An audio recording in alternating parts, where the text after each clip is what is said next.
और उसमें special allegation किया कि आप मेरे को न्याय दो, अदरवाइज आप भी उतने ही जिम्मेदार हो जितने कि ये लोग हैं। तब भी उन्होंने कोई इंक्वायरी नहीं की और पूरा मैटर दबाने को किया। और जो रिस्पोंडेंट थे उनको भी बचाने का ट्राई किया गया, उनको भी 306 में रेगुलर बेल दिया गया, वो भी बिफोर चार्जशीट। मतलब एक तरह से सभी पहलुओं को देखा जाए तो मेरे को दबाकर उनको पूरा मतलब फ्रॉड का धंधा उन्होंने कर दिया इस चीज़ में।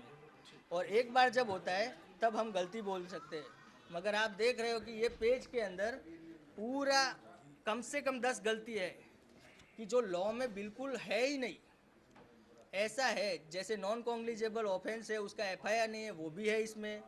107 जैसे बोल सकते हो, उसमें सब जेल का लॉकअप का भी नहीं है, उसमें मेरे को सब जेल में दिया गया है। ऐसी बहुत सी चीज़ है जो बिल्कुल कायदे में नहीं है, कायदा उसका समर्थन करता ही नहीं है। झंडा ऑरेंज फिर वाइट फिर ग्रीन होता है बीच में, वो नहीं, लेकिन यहाँ तो मगर वैसा है फर्स्ट इंप्रेशन ही तो सब कुछ होता है। आप चले जाकर किसी से पूछिए तो सीधे बताएगा। नहीं नहीं, आप जो सोच रहे हो वो सब चीज़ अलग है। नहीं नहीं, प्रॉब्लम कुछ नहीं है। अच्छा ये बताइए, हाँ बताओ। जब सुप्रीम कोर्ट ने आपकी नहीं सुनी तो आप क्या करेंगे? मैं डेमोक्रेसी में ये बताना चाहता हूँ कि ये लोकशाही है और इसमें जब भी कोई डिसीजन लिया जाता है तो लोगों के हित में लेना चाहिए। लेकिन अब आप सुप्रीम कोर्ट भी नहीं सुन रहा। सुप्रीम कोर्ट सुनेगा सर जी, क्यों नहीं सुनेगा? हाँ सुनेगा, मगर उसके लिए पूरा इंडिया जागरूक होना चाहिए।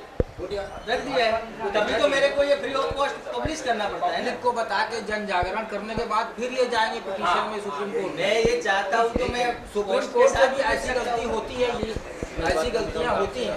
आपने जैसे आपको कोई एफआईआर दर्ज नहीं हुआ और मीडिया का आपको मंच नहीं दे कुछ दिया, आप प्रेस क्लब खोलकर लोगों में बांटना चाहते हैं, पब्लिकेशन कर दिए। कल को आपकी और सुनवाई नहीं होगा, आपका पार्टी कर नहीं, पार्टी बिल्कुल नहीं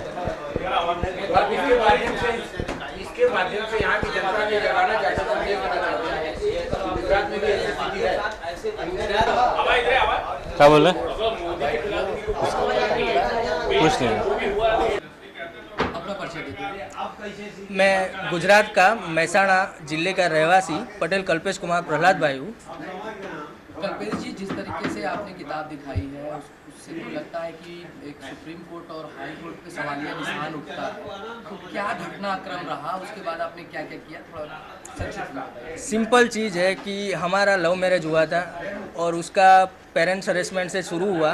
हमारे बीवी के माँ बाप से उनका शुरुआत हुआ, जो आगे जाके पुलिस हरेसमेंट में चेंज हो गया। और पुलिस हरेसमेंट को रोकने के लिए हम सीएम और एचएम के पास गए, मगर उधर भी कुछ सुना नहीं गया। जबकि हाई कोर्ट में से भी कुछ ऑर्डर हुए कि जिसमें उनको पुलिस को ऑर्डर मतलब किया गया डायरेक्शन कि इसमें एफआईआर करो, जिसमें भी उन्होंने गलत सेक्शन से एफआईआर किया। फाइनली हमने उनके स्वागत ऑनलाइन कार्यक्रम है जो जन दरबार बोलते हैं सीएम जी का, उनमें हमने एप्लीकेशन दिया और वो उसमें पूरा एविडेंस के साथ पूरा ऑनलाइन एप्लीकेशन है, फिर भी उसमें कुछ हुआ नहीं। फाइनली मेरी मिसिस ने उनके ऑफिस में जाके सुसाइड कर लिया। अभी जो सुसाइड हुआ उसमें सिंपल चीज़ है, सुसाइड नोट में 2 एलिगेशन थे, एक था माँ बाप का हरेसमेंट और एक था पुलिस हरेसमेंट। माँ बाप हरेसमेंट का तो एफआईआर हो गया, मगर सिंपल चीज़ है पुलिस हरेसमेंट का एफआईआर नहीं हुआ। उसमें स्टेटमेंट लिया गया मगर उसका एफआईआर दर्ज नहीं किया गया। अभी उसको मैंने, पुलिस ने जब एफआईआर नहीं लॉन्च किया तो मैंने कोर्ट के अंदर दाखिल किया कि भाई इसमें ये एफआईआर हो सकता है।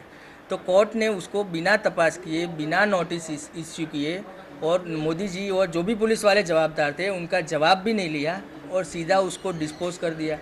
और डिस्पोज किया तो किया, उसमें उन्होंने इतनी बड़ी गलती कर दी कि पूरा सेक्शन गलत हो गया, गलत सेक्शन पे ऑर्डर कर दिया, जो कि छोटे बच्चे को समझ आ गया कि ये गलत है।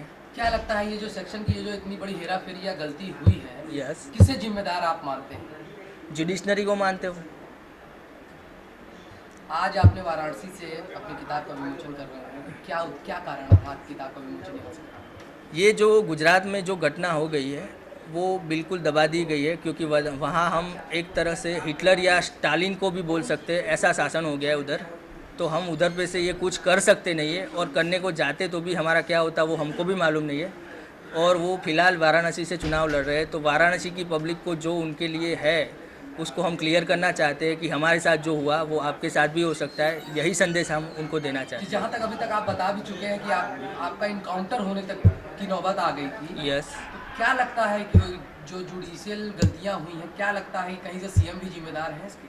हाँ बिल्कुल है, वो डायरेक्टली नहीं इनडायरेक्टली भी जिम्मेदार तो है, क्योंकि जो करने वाला है वो तो गलत है, उसको बचाने वाला भी गलत है।